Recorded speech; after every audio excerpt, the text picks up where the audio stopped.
Baik, bismillahirrahmanirrahim. Assalamualaikum warahmatullahi wabarakatuh. Alhamdulillah nahmaduhu wa nasta'inuhu wa nastaghfiruhu wa natubu ilaihi wa na'udzu billahi min shururi anfusina wa min sayyiati a'malina. Man yahdihillahu fala mudilla lahu wa man yudlilhu fala hadiya lahu. Asyhadu an la ilaha illallah wahdahu la syarika lah wa asyhadu anna Muhammadan abduhu wa rasuluhu la nabiyya wa la rasula ba'dah. Allah Ta'ala fi kitabihil karim, ya ayyuhalladzina amanu taqullaha haqqa tuqatih wa la tamutunna illa wa antum muslimun. Wa qala ta'ala, ya ayyuhan nasu taqu rabbakum alladhi khalaqakum min nafsin wahidah wa khalaqa minha zawjaha wa batha minhuma rijalan katsiran wa nisaa'a wattaqullaha alladhi tasaaluna bihi wal arham innallaha kana 'alaykum raqiba. Amma ba'd, fa inna asdaqal hadithi kitabullah wa khairal hadi hadi Muhammadin sallallahu alaihi wasallam wa syarrul umuri muhdatsatuha fa inna kulla muhdatsatin fid din bid'ah wa kullu bid'atin dhalalah wa kullu dhalalatin fin nar. Amma ba'd. Ikhlas sekalian, azakumullah, bapak-bapak dan ibu-ibu, teman-teman semua, azakumullah wa iyyakum jami'an. Alhamdulillahirabbil alamin.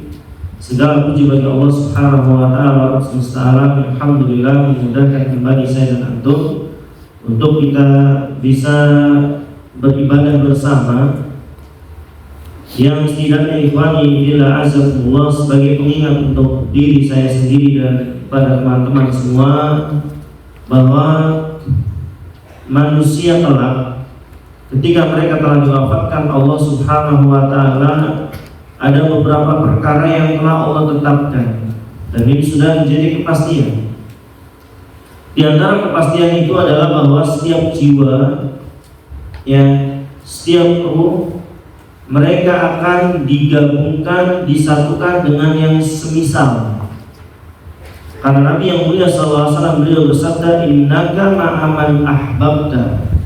Nanti di hari kiamat, di maksar dan semisalnya, engkau akan bersama orang-orang yang engkau cintai. Maka dari sini jangan pernah salah mencintai. Silakan antum mencintai guru-guru antum, tapi masalahnya mereka tidak dijadikan masuk surga. Bukan kita tidak boleh menghormati, tapi cintailah dan berloyallah kepada orang-orang yang sudah dijamin masuk surga. Tidak ada lagi kecuali Rasulullah SAW. Kita tidak pernah mengkultuskan diri kita, ya cintai saya, ikuti saya, karena saya pun tidak tahu akhir dari hidup saya. Maka cintailah orang-orang yang pasti masuk surga. Kalau pasti masuk surga, tidak ada lain kecuali Nabi SAW dan para sahabatnya. Dan cintailah orang yang mengikuti mereka. Baru siapa? Ya siapa saja. Maka ikhwan bila azakumullah, kembali ke masalah tadi, ada beberapa pasti juga dari yang sudah dipastikan oleh Allah Subhanahu wa Ta'ala. Kita akan dikumpulkan dengan yang semisal, Juga kalau setiap kita, para ruh ini ikhwan, ketika sudah berpisah dengan jasadnya, kita ini akan saling bertemu dan menanyakan kembali kelak di alam barzakh nanti. Ketemu dengan Mas Safid, bisa saya meninggal duluan, beliau datang, nanti di sini. Gimana kabar Mas Ali? Itu sekarang masih sibuk main bola dia di dunia. Soalnya udah nggak bisa dikasih tahu, Mas di sini kehidupannya begini di alam barzakh. Nanti kita akan saling bertemu, saling mengenal satu sama lain, saling mengenal. Maka ini bila azzakumullah, banyak nasihat dari para ulama agar memperbanyak dan bermajelis dengan orang-orang saleh. Fa'inna fihi, karena di dalam mereka ada syafaat, ada pertolongan, ada kita saling membantu. Kelak di akhirat, teman saya dulu ngaji bersama, mungkin di dalam neraka, maka Allah akan izinkan temannya yang sudah masuk surga untuk mengangkatnya ke dalam surga dari neraka. Maka ikhwan azzakumullah, kita bersyukur kepada Allah Subhanahu wa taala, kita diberikan lingkungan yang baik, kita diberikan tempat-tempat di mana kita bisa mencari nafkah, kita bisa mencari kehidupan kita di dunia, dan plus di dalamnya juga alhamdulillahirabbil alamin Allah mudahkan kita untuk mempelajari agama kita secara bersama. Maka teman-teman semua, tidak ada yang lebih layak kita ucapkan kecuali pujian kepada Allah Subhanahu wa taala, alhamdulillahirabbil alamin. Dan sebagaimana para penghuni surga tatkala mereka telah memasuki surga, ucapan yang mereka ucapkan ketika mereka di dalam surga adalah alhamdulillahilladzi hadana li hada wa ma kunna linahtadiya laula an hada. Sekali lagi pujiannya hanya kepada Allah Subhanahu wa taala. Makanya saudara mukadimah teman-teman semua, dan kita terus bersyukur kepada Allah, dan ketika kita bersyukur Allah akan tambah nikmat ini. Allah berfirman, la in syakartum la azidannakum wa la in kafartum inna adabi lasyadid. Baik teman-teman semua, azakumullah, kita lanjutkan materi kita masih di bab yang pertama bagi saya pada kedua ya. Baik, masih di bab bayani fadli tauhid wa man yukaffiru minadz dzunub. Ini pertemuan ke berapa di bab ini? 4 misalnya. Pertemuan keempat dari bab ini, karena memang bab ini bab yang asyik untuk kita pelajari, ikhwan azzakumullah, banyak sekali faedah-faedah di dalamnya. Kita sudah selesaikan dalil yang kedua dari sahabat Ubadah bin Samit yang tentang kabar dari Nabi sallallahu alaihi wasallam bagi orang yang bertauhid, dia akan masuk ke dalam surga apapun amalnya.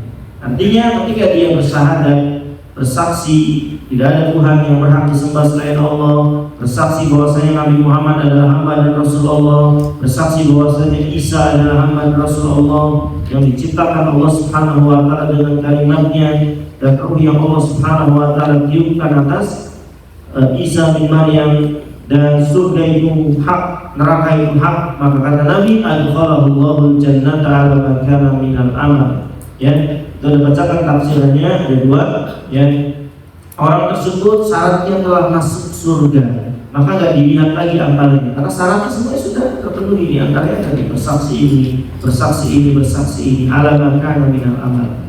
Apapun amalnya yang dia kerjakan, nanti itu yang menentukan dia derajatnya di surga. Sudah kita jelaskan pekan kemarin, surga ada beberapa tingkatan dan ulama berbeda pendapat yang mengatakan berapa kemarin? Hah? Bukan pintunya Bu. Kalau pintunya ada 8 betul. Tingkatannya ada berapa? 100 sebagian yang bilang. Sekarang di Nabi sallallahu alaihi wasallam inna fil jannati mi'ata darajah. Sebenarnya dalam surga ada 100 derajat tingkatan. Sebagiannya bilang enggak, lebih dari itu, ada 6.000 lebih. Ya, berdasarkan hadis Nabi SAW tentang orang-orang yang membaca Al-Quran, kedudukan mereka kelak di akhirat sesuai dengan akhir bacaannya Al-Quran di dunia. Dan kata mereka, Al-Quran kan 6.000 lebih, maka derajat surga pun 6.000 lebih. Ya, ikhwan ta'azakumullah, ala kulli hal surga darajat, dia berderajat yang ada.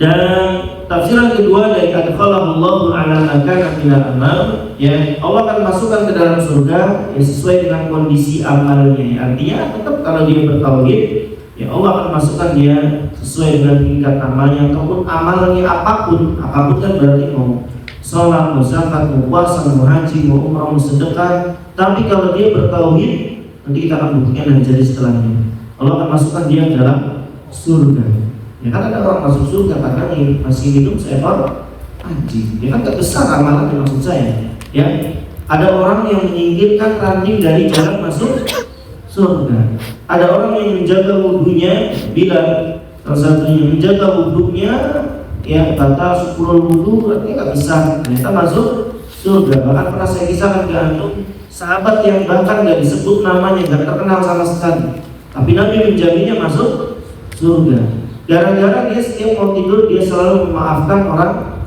lain yang berbuat salah kepadanya, sehingga Allah ganjar surga. Artinya ikhwan azzakumullah, selama orang itu bertauhid dan mati di atas tauhid, Allah akan memasukkan ke dalam surga. Satu, disesuaikan dengan amalnya, tingkatnya, tapi dia akan masuk surga sesuai dengan amal yang dia lakukan. Disitulah nanti tempat tinggalnya di surga, tapi dia masuk surga. Catatan penting, Yang kedua maknanya ikhwan, saya ulangi bahwa dia akan masukkan ke surga ya dengan apapun amalannya. Jadi apapun amalannya nanti menempatkan dia di situ. Yang kedua apapun amalnya pasti masuk surga asal dia bertauhid. Itu ikhwan azamullah dari hadis Ubadah bin Samit. Dan kita ambil dulu faedahnya dari hadis ini sebelum masuk ke hadis yang ketiga yang akan kita bahas. Saya secara cepat aja bahas fawaidnya ini. Kita biasa ambil dari kitab Al-Jadid fi Syarh Kitab Tauhid karya Syekh Muhammad Abdul Aziz Sulaiman Al-Qur'ani. Beliau bikin syarah juga ya, kitab Tauhid, cuma fawaidnya itu sudah dan kita pakai dua kitab. Yang pertama itu Al-Konsepnya, yang kedua ini Al-Jadid. Faedah dari hadis yang kedua dari hadis Ubadah bin Samit yang sudah kita pelajari. Yang pertama, anna syahadatain huma asluddin. Sesungguhnya dua kalimat syahadat itu ya dia pokok dari agama.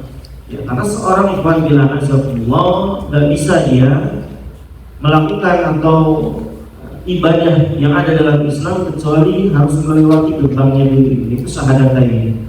Tadi disebut asluddin, yang fondasinya agama, pokoknya agama Islam. Yang apapun urusannya, kalau tanpa dua syahadat ini maka akan jadi sia-sia.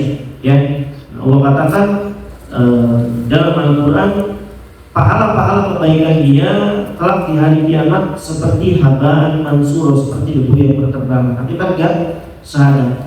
Waktu itu saya sodorkan pertanyaan pada antum. Mungkin ada orang kafir yang nanya ke antum, orang Islam itu jahat, egois. Kita udah buat baik tetap gak diakui. Ya, giliran mereka cuma infak 1000 aja dapat pahala 10 sampai 700 kali lipat. Masa kita yang 1 miliar gak dapat? Ya, masa kita yang bangun pesantren dapat, mereka cuma nyumbang 10.000 dapat pahala? Ya. Maka Anda harus bisa jawab. Ya, tanya ke mereka, kalau anak Anda masuk ke sekolah, ya, sekolah mensyaratkan syaratnya adalah ada kartu keluarga, ada akte, ada foto. Ya, ini kan identitas semua. Ya, nggak ada foto, ada namanya aja, mana orangnya nggak tahu. Bisa itu fondasi kan. Yang nggak ada 3 itu anak itu udah bisa masuk sekolah. Ya, secara formal ya maksud saya. Tukar ijazah segala macam prosesnya itu. Akte ini anak siapa, itu dulu. Terus nama lengkapnya siapa untuk ditulis di ijazah. Lalu mana orangnya dibuktikan dengan foto. Tadi itu. Ya, ternyata dia nggak memenuhi salah satunya. Ya, anggar dimasukkan anaknya ke kelas. Ternyata ranking 1 anaknya. Ya, kelas 2 ranking 1 sampai kelas 6 ranking 1. Bayangin, di akhir tahun anak ini gak dikasih ijazah oleh sekolah. Boleh marah ke orang tuanya? Hah? Boleh marah ke orang tuanya? Kenapa saya gak dikasih ijazah sih? Boleh atau enggak? Kelas 1 dia gak ngasih persyaratan. Boleh marah ke anak saya gak dapat ijazah? Boleh marah nggak bapak ibunya?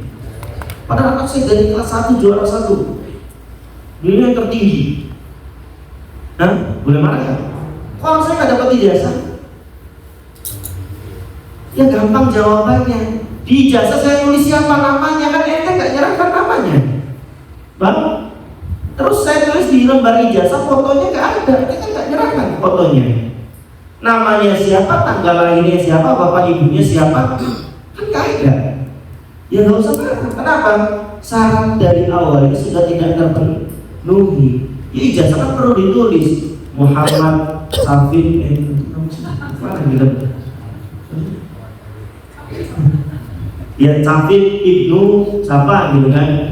Kan ada tanggal lahirnya sekian, jam sekian. Itu kan awalnya dari mana ya? Kan dari 3 tadi. Ada akte, ada ijazah, ada akte, ada kakak, ada foto. Itu gitu kan. Ketika nggak terpenuhi syarat ini, tidak bisa sama. Ya kita katakan ke mereka, di Islam syarat diterimanya satu ibadah itu adalah dengan 2 kalimat syahadat. Anda mau besar apapun di agama kami tidak ada. Anda belum login bahasa kita. Ya, Anda belum mengikrarkan diri sebagai seorang muslim. Makanya di kita 1000 aja, famayakal mithqala dzarratin khairan yarah, dibahas kecil apapun di kita. Bagi beragama Islam, maka Syahadat ini sebuah asas ya dalam beragama. Gak bisa nggak apapun kebaikannya kalau dia tidak berislam maka akan tertolak tentunya. Yang kedua, tidak sah syahadat ini illa liman arafa ma'nahuma ya. Tidak sah syahadat ini kecuali orang-orang yang mengetahui maknanya wa amila bimuqtadahuma dan dia mengamalkan apa yang menjadi konsekuensi. Nanti insyaallah di bab setelahnya ya ada tafsir syahadat yang kita jelaskan di situ apa maknanya. Yang kedua, apa syarat-syaratnya, apa rukunnya. Ini bahasa yang panjang juga. Selanjutnya faedah dari hadis ini wa azakumullah ya. Jama'allahu li Muhammadin sallallahu alaihi wasallam bainal ubudiyyati wa risalati raddan 'alal muftirin wal mufarriqin. Allah menggabungkan untuk Nabi Muhammad ini dua macam, yaitu seorang hamba dan seorang rasul. Ya, nanti kita udah bahas panjang lebar. Nabi itu seorang hamba dan seorang rasul. Kenapa seorang hamba? Supaya nggak ada manusia yang berlebih-lebihan terhadap beliau. Karena seorang hamba sampai menyembahnya, sampai meyakini bisa mendatangkan rizki. Nabi mendatangkan makanan untuk beliau dan keluarganya tidak bisa. Atau minta rizki itu dia gimana judulnya? Ya, kata istrinya, demi Allah keluarga kami nggak pernah merasakan kenyang selama 3 hari berturut-turut. Terus aku minta rizki Nabi, ya sama. Karena beliau hanya seorang hamba.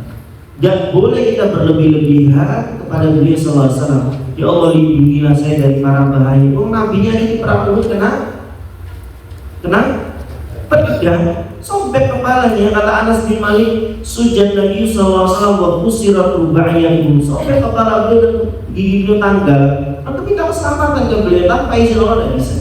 Beda lagi nanti kita bahas akan masalah syafaat.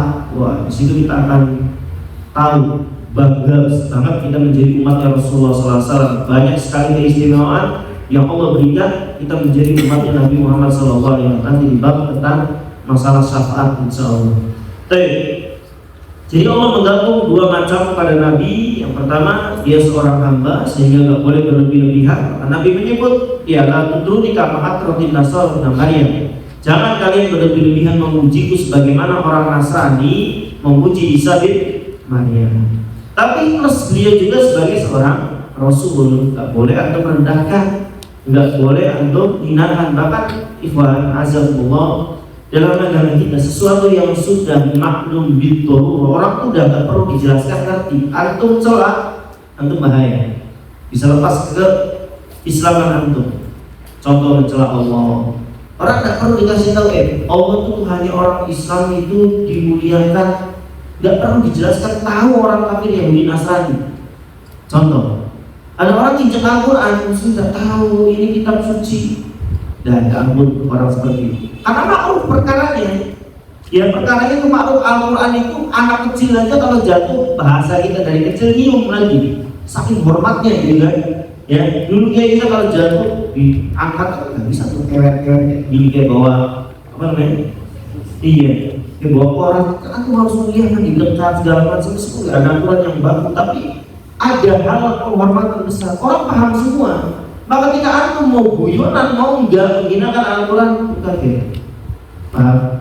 Karena tidak perlu dijelaskan perkara begini tuh. Ada orang maaf mencium Ka'bah, tidak perlu lagi orang-orang begini dijelaskan. Kamu nggak sih Ka'bah itu adalah kiblat suci orang Islam, itu di Masjidil Haram. Tidak perlu lagi orang-orang begini. Orang menghina Nabi Muhammad sudah tahu ternyata Nabi Muhammad itu adalah nabinya orang Islam, orang-orang beda. Kecuali perkara-perkara yang orang sebagiannya sama. Oh ternyata ini tuh misalkan. Maaf saya nggak tahu baca.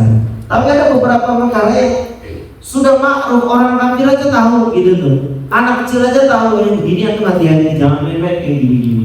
Ya, menghina Allah, guyonan dengan nama Allah, menghina Nabi, guyonan dengan Nabi.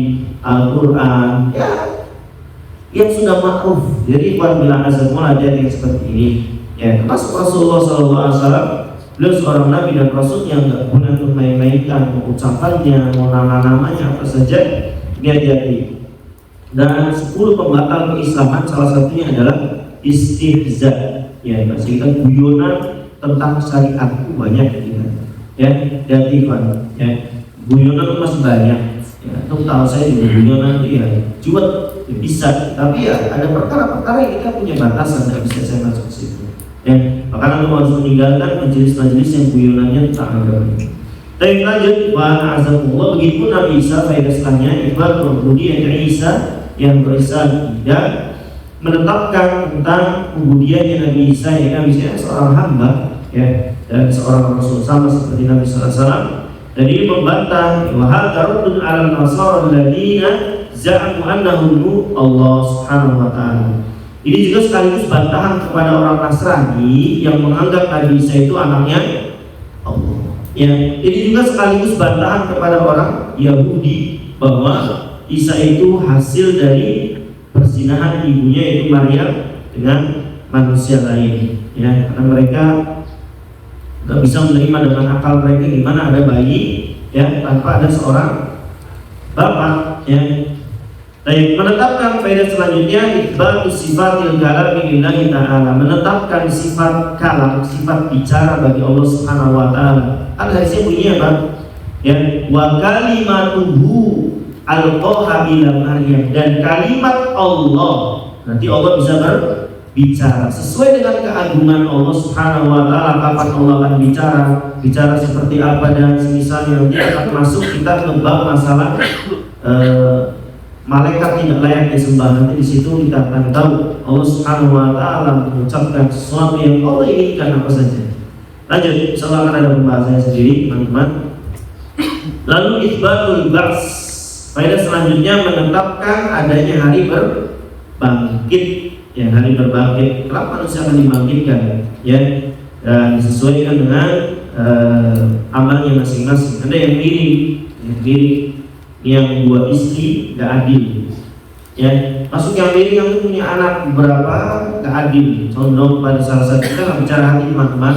Kalau hati, ya nggak bisa. Kita bicara hati, ya. Antum punya 2 anak, 3 anak, secara hati mungkin antum sehati, ya, karena ada condongan. Karena jadi manusia tidak ada dua cinta, mesti kegantungan itu salah satu. Bisa anak 6 ya ada satu, gitu kan? Secara hati. Tapi secara kasih sayang, pemberian, proporsionalnya itu harus adil. Kalau tidak itu bincang nanti di hari kiamat. Contoh, ya, anaknya sama di SD, si J sama Malayu, si J 10.000, karena 10.000 saya senang ini. Dan urusan itu tidak boleh. Kalau bicara kecenderungan hati, senang kita melihat aja. Nabi itu nggak bisa kok, misalkan ini. Ketika ditanya jujur, siapakah di antara 9 istrimu yang paling kau cintai secara hati, ya? Nabi menjawab siapa? Aisyah. Jujur Nabi, ya, karena nggak bisa. Lalu di antara sekian puluh ratus sahabat, 1000 sahabat, siapa yang paling cintai? Tapi jujur, Abu Bakar. Ya, jujur. Tapi dalam masalah kasih sayang semuanya dapat. Atau sama sekian anak-anak secara hati akan mesti. Tapi tidak boleh antum sampai bincang dalam pemberian, dalam kasih sayang. Anak ini buat salah yang sama, antum marahinnya kayak marahin mari misalnya. Ya, giliran anak ini yang antum kesayangan, yang kata hati antum ini sayang, dia punya salah, antum enggak. Jangan begitu kita. Ya, kalau marah ke anak ini bahaya apa? Tapi giliran ke ini yang salahnya sama, antum tidak begitu. Antum bincang nanti di akhirat kan seperti ini. Tidak boleh pandang azabullah, ya. Kelak semua akan buktikan, tuntut antum sama anak antum. Satu diberikan tas harga segini, yang satu segini, ya beda kalau urusannya memang ada keuangan yang memang perlu dibagi semisal. Tapi ketika antum ada yang tidak imbang, dia imbang, ya. Apa saja urusan tidur mereka, urusan makan, satu dibeli kecuali nggak doyan, ya. Satu antum beliin ikan bakar, satunya beliin apa? Tahu bakar, tahu sama-sama bakar, ini masalahnya. Tidak boleh, ya. Mereka punya hak kasih yang sama dan porsikan pada porsinya masing proporsional, ya. Jangan anak kecil untuk kasih yang lebih besar, gede sama saja, zolim, ya. Karena adil itu tidak mesti sama, sesuaikan dengan kebutuhan masing-masing. Ya, sudah kuliah, ya jelas kebutuhan mereka untuk clipping, untuk fotokopi juga lebih besar. Kan sama-sama anak, pemberiannya sama, sorry, pada anak yang lebih. Misalnya contoh saja, baik itsbatul ba's, yang menetapkan hari bangkit, ya. Itsbatul jannah wan nar, menetapkan adanya surga dan neraka. Sudah bahas, surga ada dan neraka ada. Surga punya 8 pintu dan neraka punya 7 pintu, dan kita sudah jelaskan panjang lebar bagaimana orang masuk surga dengan porsi masing-masing. Dan mudahnya masuk surga juga sudah saya jelaskan, begitu masuk dalam neraka, ya. Faedah selanjutnya, ya, anna usatal muwahhidin la yadkhuluna finnar. Sesungguhnya dosanya orang bertauhid, ini penting. Ini faedah penting. Sesungguhnya dosanya orang yang bertauhid menyebabkan dia tidak boleh kekal di dalam neraka. Perhatikan, ya. Nanti kita akan bahas. Setelah ini Allah harapkan orang-orang yang bertauhid masuk ke dalam neraka. Perhatikan, ya. Dari faedah ini, sesungguhnya dosanya orang-orang bertauhid tidak menyebabkan dia kekal di dalam neraka. Ya mungkin Allah maafkan seluruhnya, ada nanti habisnya habis ini kita bacakan, atau Allah mampirkan dia dulu ke dalam neraka, tergantung yang satu kali celupan dari sekian hari, sekian dan sekisalnya. Tapi bila azabullah itu faedah dari hadis yang kedua di bab ini. Kita masuk ke dalil yang ketiga yang beliau bawakan, masih di bab tentang keutamaan tauhid dan dosa-dosa yang akan Allah ampuni dengan sebab tauhid. Bismillahirrahmanirrahim. Qala al-mu'allifu rahimahullah ta'ala, walahuma fi hadis itsbat fa innallaha harrama 'alan nar man qala la ilaha illallah yabtaghi bidzalika wajhallah. Allahu akbar. Untuk perhatikan itu, ya. Walahuma, ya, dan dari keduanya ini maksudnya Imam Bukhari dan Muslim, karena hadis di atasnya dikeluarkan oleh Imam Bukhari dan Muslim, maka beliau mengatakan walahuma ini, hadis ini milik mereka berdua. Milik mereka berdua itu Imam Bukhari dan Muslim, ya. Jadi hadis isbat fa innallaha, sesungguhnya Allah, perhatikan itu, harrama 'alan nar, mengharamkan atas neraka. Neraka haram membakarnya, neraka haram menyentuhnya, neraka haram menyiksanya. Siapa? Man qala, bagi orang yang mengucapkan la ilaha illallah, perhatikan, yabtaghi bidzalika wajhallah. Orang yang mengucapkan kalimat la ilaha illallah karena ikhlas mengharap wajah Allah Subhanahu wa ta'ala. Ikhwan azakumullah, para ulama di sini ketika membahas dari sini, maka mereka menjelaskan dua kondisi tentang makna fa innallaha harrama 'alan nar, Allah haramkan atas neraka.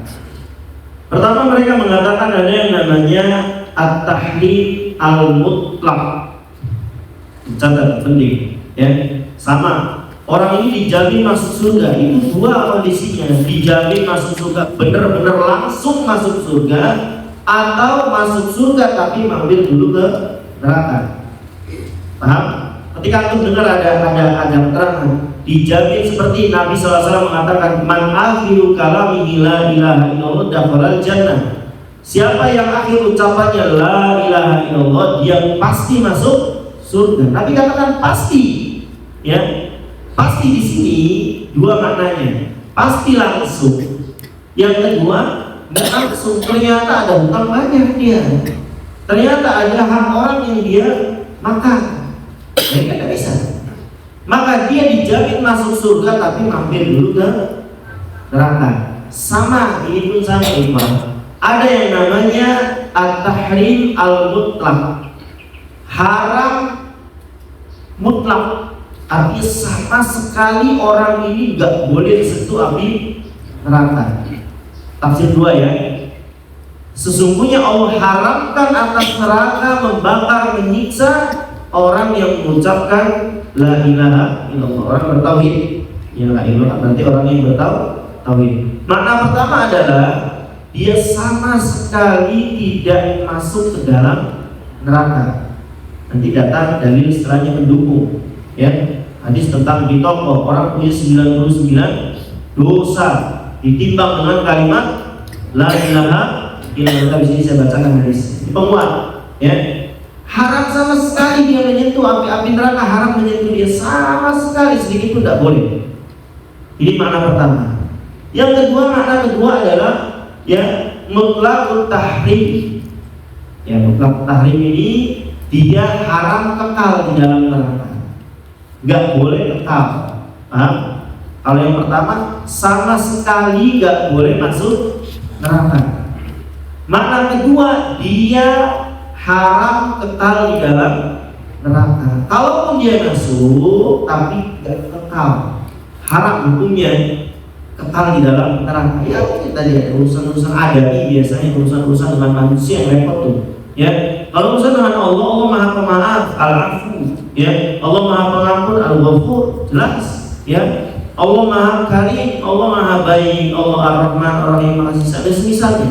Yang repot urusan dengan manusia, ikhwan bila azakumullah, ya. Kan sebelum masuk surga, setelah antum selesai dari sirat pun, ya, di situ akan ada urusan lain. Ya, kata Nabi SAW, ataduna 'anil muflis. Tahu kabarin orang yang rugi itu siapa? Ya, kata sahabat, orang rugi yang dagang dapat untung. Bukan. Kata Nabi, orang yang akan masuk surga tapi tidak jadi. Kenapa? Di dunia fadhara hada wa satama hada wa akala mala hada. Dulu di dunia makan harta orang, dulu di dunia mukul orang, nyenggol orang yang enggak berhak atas dia, dan kezaliman. Maka hati-hati, kezaliman dengan manusia panjang urusannya itu, panjang urusannya. Ya, sampai nanti saat mau masuk surga, mau masuk surga pun nanti akan tertahan. Bentar, ada utang belum bayar. Bentar, ada milik orang di sini, tapi habiskan dulu. Dia jadi habis ternyata. Kebaikan yang ternyata masih banyak urusan dengan manusia, maka dosa orang disampaikan kepada dia. Bagus terang barangkali setelah itu. Na'udzubillah ikhwan azam wal yani. Ya. Jadi fa'inna Allah haram 'alan nar, Allah mengharamkan atas neraka, ya, orang-orang yang mengucapkan kalimat la ilaha illallah ikhlas dari dalam hatinya. Makanya nanti ada bab setelah ini, ya, tafsir tauhid judulnya. Ya, kita akan belajar apa itu makna la ilaha illallah, rukunnya apa saja, syarat-syaratnya apa saja. Ya, bahkan orang sekedar mengucapkan la ilaha bisa jadi gak bermanfaat. Kenapa? Ya, karena kata para ulama, la ilaha ini seperti kunci, dan kunci itu kan ada gerigi-geriginya. Ya, ada bunil-bunil kecilnya, ada bundar-bundarnya, semisalnya. Itu diibaratkan syarat-syaratnya. Ketika itu nggak ada, maka kunci ini juga berfungsi. Kurang lebih pemahamannya begitu. Soalnya nanti di bab tafsir tauhid, masih 2 bab lagi insyaallah. Tapi pada azabullah, ya, ini hadis yang sangat besar yang harus kita tahu, bahwa orang bertauhid haram baginya satu masuk neraka, atau maknanya haram baginya kekal di dalam neraka. Gitu ya.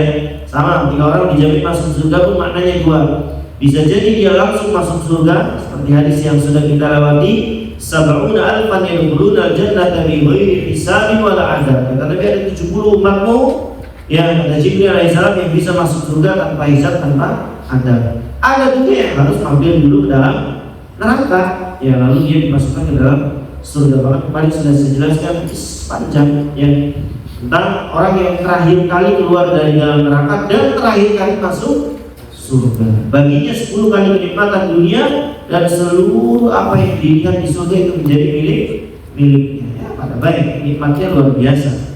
Maka ikhwan azakumullah, itu hadis yang ketiga dari yang beliau bawakan.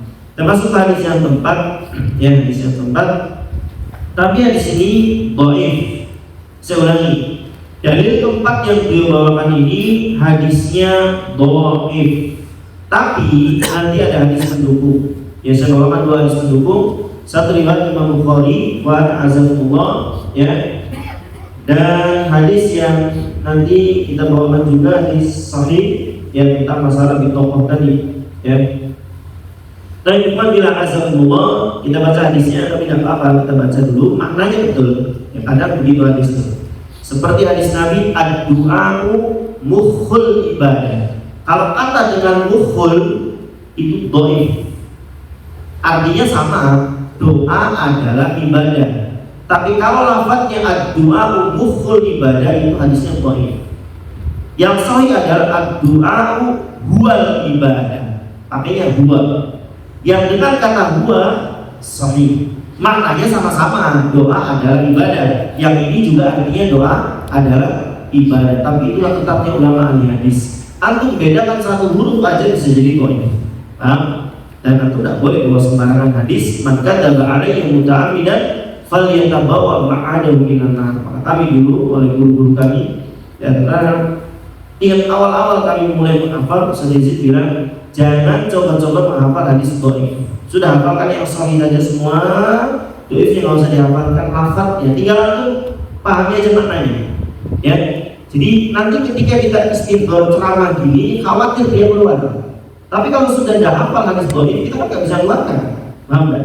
Ya, jadi yang kita hafalnya hadis yang sahih. Jadi kita mau berdalil ya keluar ini. Ketika antum menghafal hadis dhaif, khawatir ketika antum lagi bicara dia akan istighfar, namanya akan keluar dengan sendiri tanpa antum bisa menyadari satu tulisan dan semisal. Baik, hadis ini saya terangkan dhaif hadis ini, tapi maknanya sahih karena didukung oleh hadis-hadis yang sahih yang semisal. Wa ana bi Sa'id al-Khudri, dari sahabat Abu Sa'id al-Khudri, semoga Allah meridai beliau, dari Nabi sallallahu alaihi wasallam. Beliau bersabda, qala Musa, berkata Musa alaihi salam, ya, Nabi Allah Subhanahu wa taala yang banyak sekali mendapat keutamaan. Yang antara julukan beliau apa? Kalimullah, ya, orang yang langsung diajak bicara oleh Allah Subhanahu wa taala di dunia. Tapi tentunya masih hebatan Nabi Muhammad. Kata Nabi kita sallallahu alaihi wasallam diajak bicara oleh Allah di mana? Sidratul Muntaha ketika menerima perintah salat. Kalau Nabi Musa di dunia, ya, menunjukkan Rasulullah sallallahu alaihi wasallam derajatnya lebih tinggi daripada Nabi Musa alaihissalam. Ya, Musa mengatakan, ya Rabb, wahai Tuhanku, ya, alimni syai'an adkuruka wa ad'uka bihi. Wahai Tuhanku, ajarkan saya, ya, sesuatu yang saya bisa jadikan zikir dan saya bisa berdoa dengannya. Bisa bertawasul dengan kalimat ini, bisa berzikir harian dengan kalimat ini, ya. Maka Allah Subhanahu wa taala mengatakan kepada Musa, menjawab, ya Musa, wahai Musa, kata Allah, qul la ilaha illallah. Wahai Musa, katakan, ucapan la ilaha illallah. Tidak ada Tuhan yang berhak disembah dengan benar kecuali Allah. Musa menjawab, ya Rabbi, kullu ibadika yaquluna hada. Wahai Tuhanku, kalau kalimat la itu semua dari Adam sampai nanti kiamat juga mengucapkan, gak ada yang istimewa maksudnya. Maksud Nabi Musa kalimat lain yang top, ya, yang istimewanya. Kalau katakan la ilaha illallah, kalau la ilaha illallah semuanya juga ngomong, ya. Di sini apa? Ya Rabbi kullu ibadika yaquluna hada. Ya, kalau kalimat la ilaha semua hamba juga mengucap, tidak ada istimewanya dong bagi saya. Ya, jadi Musa ingin sesuatu yang istimewa yang gak semua orang punya. Allah, la ilaha illallah yang paling tinggi. Musa katakan, ya, kalau la ilaha semuanya juga bisa. Dia mengatakan itu, ya, ya Rabbi kullu ibadika yaquluna hada. Wahai Tuhan, semua hamba itu juga ngomong begitu. La ilaha illallah maksudnya. Qala, Allah menjawab, ya Musa, law anna samawati sab'a wa amiruhunna ghairi wal ardina sab'a fi kifatin wa la ilaha illallah fi kifatin malik bina la ilaha illallah rahim ibad wal hakim was sahha. Meskipun di sini dikatakan disahihkan, ya, tapi di sini dhaif, ya, diilmakan oleh banyak ulama, ya. Di antaranya karena di dalamnya ada namanya Darr bin San'an, dia seorang rawi yang dhaif. Kita akan bahas itu, ya. Tapi bila azakumullah, hadis ini dhaif tapi maknanya benar, didukung oleh hadis sahih riwayat Imam Bukhari. Saya bacakan hadisnya, Iqbal. Saya sampai catat ini dengan tinta merah, penonton, dengan tinta merah supaya tahu ini hadis yang sahihnya, ini yang dhaifnya. Baik, Hadis sahihnya bunyi sama maknanya, sama. Kan Allah bilang setelah Musa bilang ya Allah la ilaha illallah, yang lain juga bilang. Allah katakan apa? Wahai Musa, seandainya 7 lapis langit dan 7 lapis bumi disatukan, ya selain aku, maksud aku kayak itu disatukan dari ditimbang di situ, dan 7 lapis bumi ya juga disatukan dengan 7 lapis langit, dan kalimat la ilallah juga ditimbang, maka kata Allah malah bihina la ilallah, kalimat Allah pasti akan lebih berat. Tadi sini dhaif. Yang sahihnya begini, Pak. Ya. Wa an Abdullah bin Amr qala ani Nabi sallallahu alaihi wasallam qala anna Nuhan alaihi salam qala libni inda mauti amuka bila ilaha illallah fa inna samawati sab'a wal ardina sab'a law wudi'at. Kalau tadi kata-katanya bukan wudi'at ya, kata-katanya lain di sana, wa amiluhunna ghairi wal ardina sab'a bihi seterusnya. Di sini law wudi'at fi kifatin wa la ilaha illallah fi kifatin raja'at bihina la ilaha illallah walau anna samawati sab'a wal ardina sab'a kunna halqatan mubhamatan laqasamathunna la ilaha illallah. Hadis ini sahih riwayat Bukhari. Maknanya artinya sama ya, tapi tadi hadis itu begitu Ivan ya, meskipun artinya sama tapi kalau lafaznya bukan dari Nabi kita katakan lafaz ini dhaif. Di sini kata Nabi sallallahu alaihi wasallam anna Nuhan alaihi salam, sungguhnya Nabi Nuh alaihi salam qala libnihi inda mautihi, dia mengatakan berwasiat kepada anak-anaknya ketika menjelang kematian dia ya. Yang wasiat tulis dari sekarang, untuk utang di mana saja, sambutan sama siapa saja, janji sama saja, antum mati ya, antum dalam kondisi orang minimal tahu antum di sini.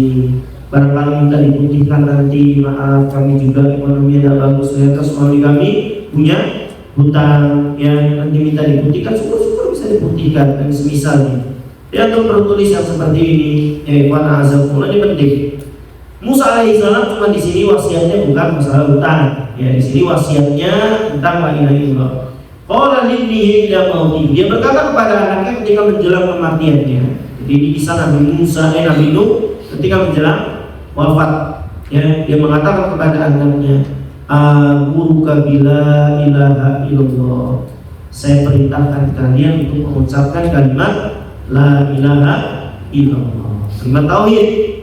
Fa inna samawati sab'an wal ardina sab'an, karena sesungguhnya seandainya 7 lapis langit dan 7 lapis bumi lau budi'at fi kifatin, seandainya disatukan, tidak disijikan dan ditaruh di satu timbangan, dan kalimat la ilaha illallah fi kifatin di satu timbangan lagi, apa kata Nabi Nuh?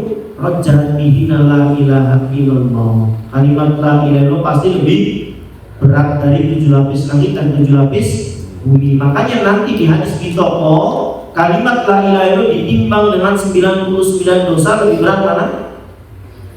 Lebih berat mana? La ilaha illallah.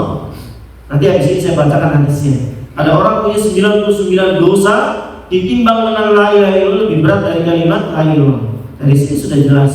7 lapis langit dan 7 lapis bumi ditimbang dengan la ilaha illallah lebih berat la ilaha di sisi Allah ya, di sisi Allah. Kalau di sisi Allah itu beda dengan di sisi kita. Kalau di sisi kita mulut orang puasa ya punten nasi parah ya di sisi kita. Tapi di sisi Allah kata Nabi SAW apa? Atyab, lebih wangi daripada minyak di sisi Allah. Ya, jangan antum bau banget, kata Allah lebih, wah ini kelapak saja orang begini. Beda urusannya. Wa azakumullah ya jami'an. Ya bukan berarti nanti kita harus ya tetap sebisanya lah, ngomong ditutup pakai sikatan sebisanya. Contoh aja ini. Nah ini pun sama. Di sisi Allah kalimat Allah lebih berat daripada 7 lapis langit dan 7 lapis bumi. Ya. Bahkan beliau mengatakan law ana samawati sab'a wal ardina sab'a, seandainya 7 lapis langit dan 7 lapis bumi ya, kunna halqah, dia sebuah halqah. halqah itu gelang, ya, terus misalnya cincin atau yang semisal, ya, selain itu 7 lapis langit itu dilebur dijadikan satu cincin, ya, satu lingkaran. Apa kata beliau alaihi salam? Laqasamat guna, yang bisa memecahkan cincin ini hanya kalimat la ilaha illallah, lebih kuat daripada lingkaran yang terbuat dari 7 lapis langit dan 7 lapis. Ini menunjukkan ikhwan azzakumullah, kalimat la ilaha sesuatu yang besar di sisi Allah, kalimat tauhid. Tapi sebagaimana saya janjikan tadi ikhwan, ada hadis Nabi SAW bahwa dosa, awas untuk jangan salah pahami, karena awal bulan ini saya dapat informasi ada macam lagi di Cirebon ini. Awalnya dari beberapa orang yang mengkafirkan teman-teman pengajiannya gara-gara masalah udzur bil jahl. Sekarang meningkat mereka, ya. Mereka meyakini wis gak apa-apa berbuat maksiat ini, itu dari saya dengar. Ya, nanti kapan saya panggil orang-orang ini, ya. Ya maksudnya apa begini, menghembuskan kejamaah seperti ini. Ya, mereka inilah yang kata Nabi SAW kepada Mu'ad ketika Mu'ad mendengar, ya, tentang keutamaan tauhid. Lalu kata Mu'ad, wahai Rasulullah, boleh tidak saya sebarkan keutamaan tauhid? Kata Nabi, la tubasyir, jangan sebarkan. Fayat tabi, nanti mereka hanya bersandar kepada tauhid, gak mau beramal dan mengakses maksiat. Wis, yang penting tauhid dan jangan syirik. Nabi mengatakan ini 14 abad yang lalu dan terjadi di hari-hari ini. Betul, ya. Kita oleh temannya, kenapa kamu merokok lagi? Bisa penting jangan syirik. Ini dosa, kata dia. Ya, ini maksiat, ini dosa, tapi ini kan bukan syirik. Nah, ini bahaya pemahaman seperti ini. Nanti dia zina. Bisa yang penting jangan syirik. Masa kayak gitu beragama, paham nggak? Ya, nanti dia bunuh orang. Yang penting jangan. Masa kayak gitu beragama? Nanti dia nyuri. Masa yang penting jangan? Kan nggak begitu modelnya pahamannya. Yang Nabi maksud sallallahu adalah betapa hebatnya kalimat la ilaha illallah, kalimat tauhid, sehingga dosa sebesar apapun bisa diampuni. Maksud Nabi itu bukan melegalisasi sebuah dosa. Perhatikan ikhwan azzakumullah, ya. Karena nanti kita akan jelaskan juga tentang keutamaan ini. Ada dosa orang bertauhid masuk neraka juga, ya. Karena dosa-dosanya terlalu banyak dan semisalnya. Baik. Di antara ikhwan azakumullah, yusabu birajulin min ummati yaumil qiyamati ala ru'usil khalaiq. Ya, saya langsung terjemahkan aja. Ya, yusabu birajulin min ummati yaumil qiyamati ala ru'usil khalaiq. Ya, kelak di hari kiamat kata Rasulullah SAW didatangkan, ya, seorang istilahnya hamba yang memang dia pendosa, ya. Nanti di hari kiamat dia diadili oleh Allah Subhanahu wa taala, ya. Maka fayashuru alaihi tis'atu wa tis'una sijilan. Bahkan dibentangkan atas laki-laki ini 99 sijilan. Sijilan ini catatan dosa. Catatannya bukan 99 dosa. Bukan 99 dosa dia bunuh, dia zina, dia nyuri, bukan. 99 catatan dosa. Itu bayangkan. Bukan satu catatan, ya. Kalau antum dapat satu catatan dosa yang isinya tebalnya agak keruan aja, dah berat kita urusannya. Dia punya 99 catatan dosa. Di satu catatan itu, dia punya 99 dong. Yang satu catatan itu, sini kata Nabi sallallahu alaihi wasallam, kullu sijinin muddal basar. Satu catatannya saja kalau dijeber, ditarik, dipanjangkan sejauh pandangan mata, dia punya berapa? 99. Apalagi dia punya 99 catatan. Anggaplah buku ini catatan.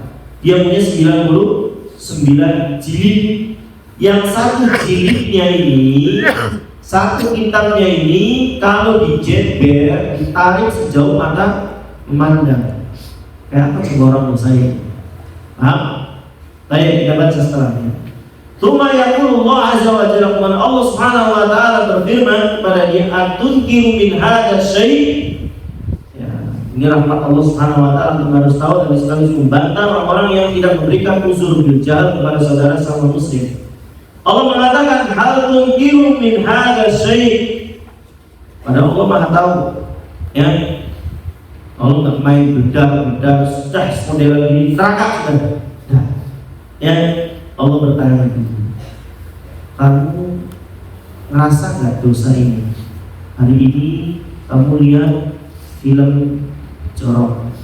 Hari ini kamu makan detik ini dan seterusnya. Kata Allah dalam surat Al-Kahfi apa? La yughadiru saghiratan illa la yughadiru kabiratan saghiratan wala kabiratan illa ahsaha. Semuanya tercatat, kecil dan besar semuanya tercatat. Ya, maka Allah katakan hal tunkiru min hadza syai'. Kamu apa sih mungkin bahasa Indonesia apa ya? Mungkin ya ngaku nggak kamu pernah melakukan ini? Dikonfirmasi bahasa kita, benar nggak? Hari ini kamu melakukan, hari ini kamu di hari ini. Ya Allah Subhanahu Wa Taala yang pun ya Rabbi, ya wahai Tuhanku, ya Al-Lam tuka kata Bani Al-Hafidhun, maka dia mengakui juga ya betul, ya Allah saya ngaku, saya ingat itu saya melakukan. Ya Allah sampai mengatakan apa pencatatku salah, sampai dosamu kayak gini banyak nih, ya apa malaikatku salah nyatet sampai begitu. Bayangkan Allah Subhanahu Wa Taala ya supaya nggak langsung menghukum seorang hamba. Ya setelah itu Allah katakan Rabbi, Allah mengatakan lagi dibantah orang-orang yang antum meyakini tidak adanya udzur jahil. Ya Allah aja ngasih uzur kepada pendosa ini. Dia mengatakan apa? Allaka udrun, kamu punya alasan nggak sampai dosamu sebanyak ini. Alasan tuh bisa jadi nggak tahu, bisa jadi dipaksa, bisa jadi lupa. Kan orang dosa gitu. Kata Nabi Rufi adil alam ansalas, pena catatan dosa itu diangkat dari 3 kondisi. Antum kalau 3 kondisi ini ketika berbuat dosa nggak dicatat. Mau 1, sobiyun hatta yahtali, anak kecil sampai dia mimpi basah belum balik. Ya anak kecil di jalanan dosa ya. Kalau begitu jadi anak.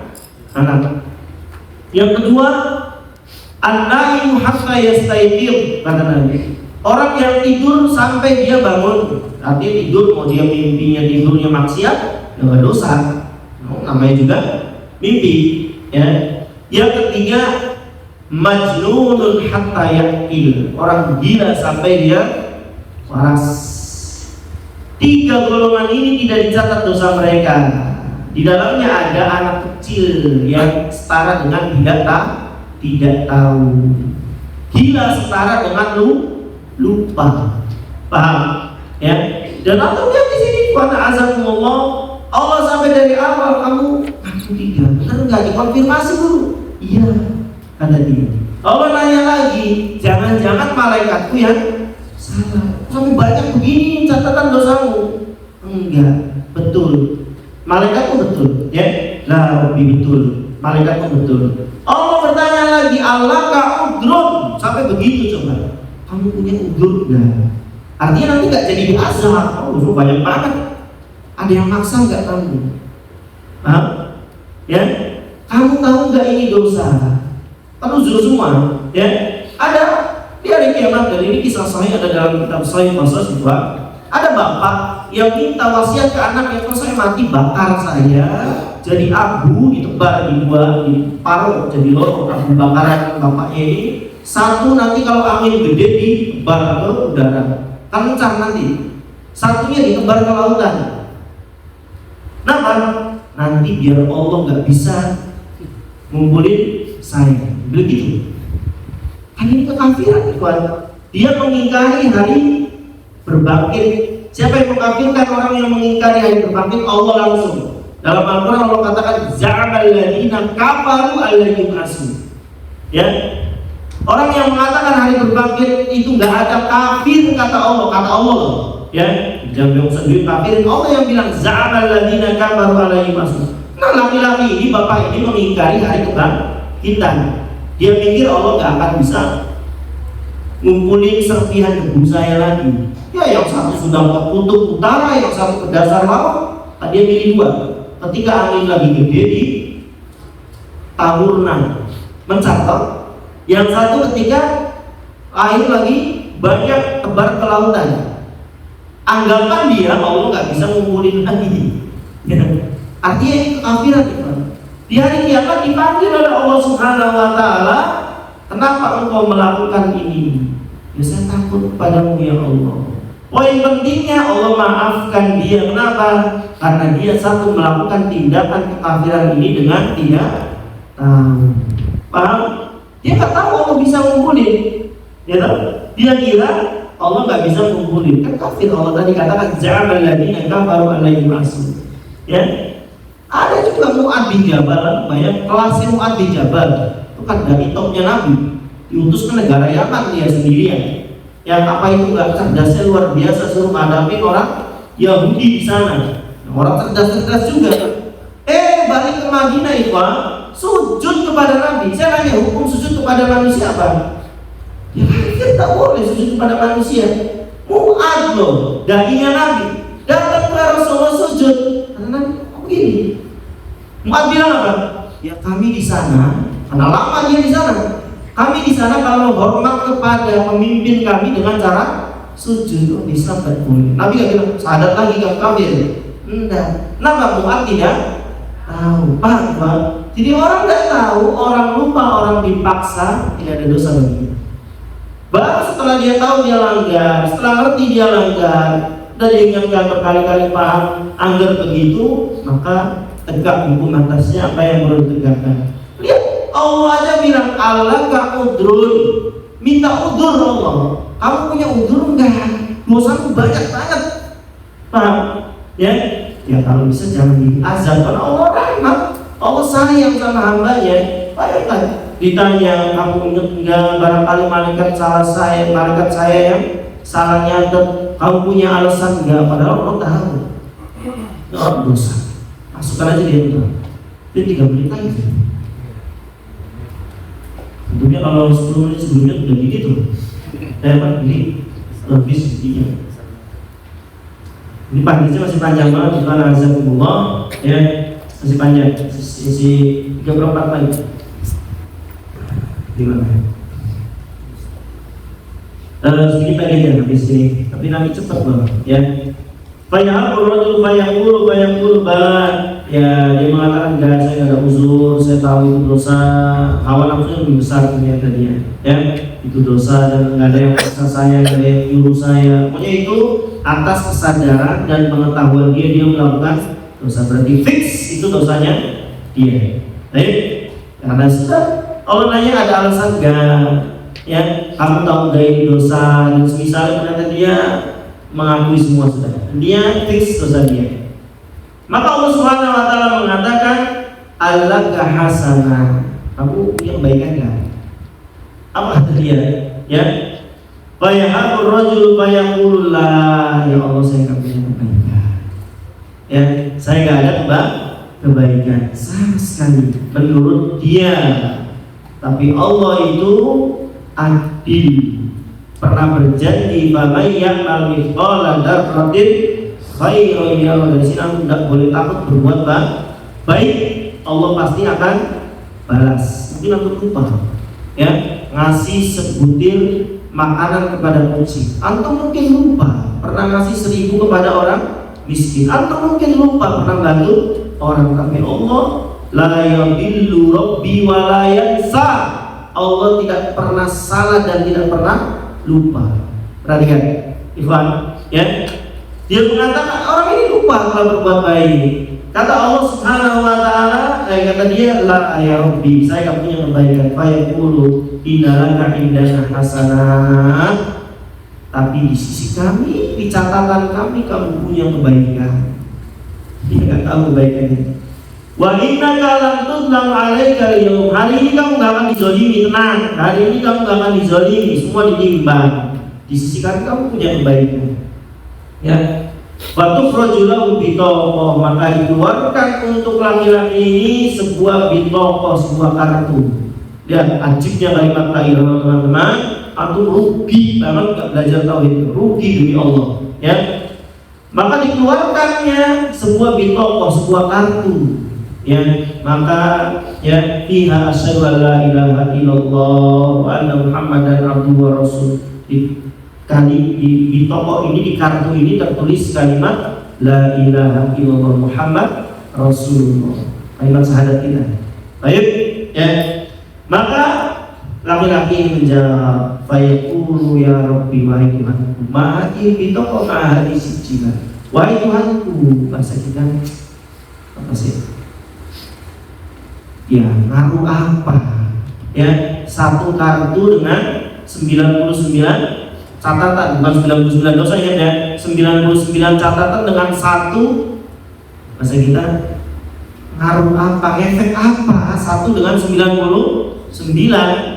Kita kan begitu, ya.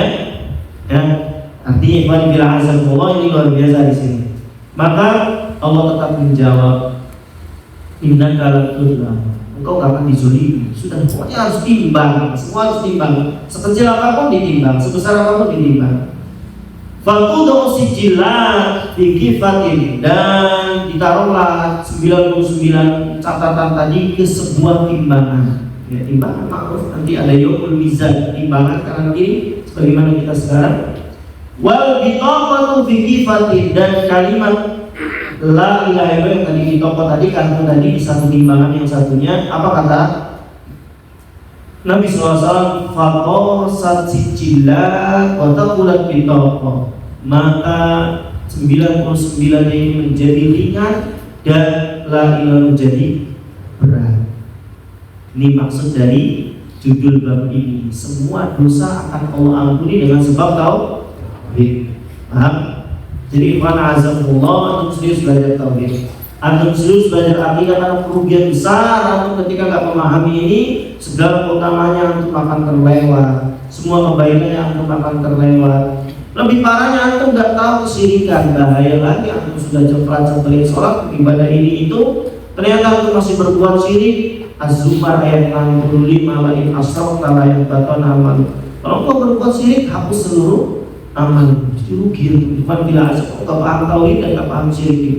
Maka ikhwan azamullah, ya, ini yang bisa kami sampaikan. Insyaallah di sini akan saya ulangi faedahnya, karena ini luar biasa. Banyak sekali pelajaran dari sini, ya. Dan kita berarti masih di yang keempat, ya, masih di bab hadis yang keempat dari kita ini. Baik, bab ini panjang, insyaallah mungkin 5 pertemuan kita cukupkan nanti untuk hadis ini. Ya, semoga pekan berikutnya kita bisa pindah ke bab setelahnya. Baik, ikhwan azamullah, sudah lebih sekian menit. Kalau ada pertanyaan bisa via karena sudah waktunya.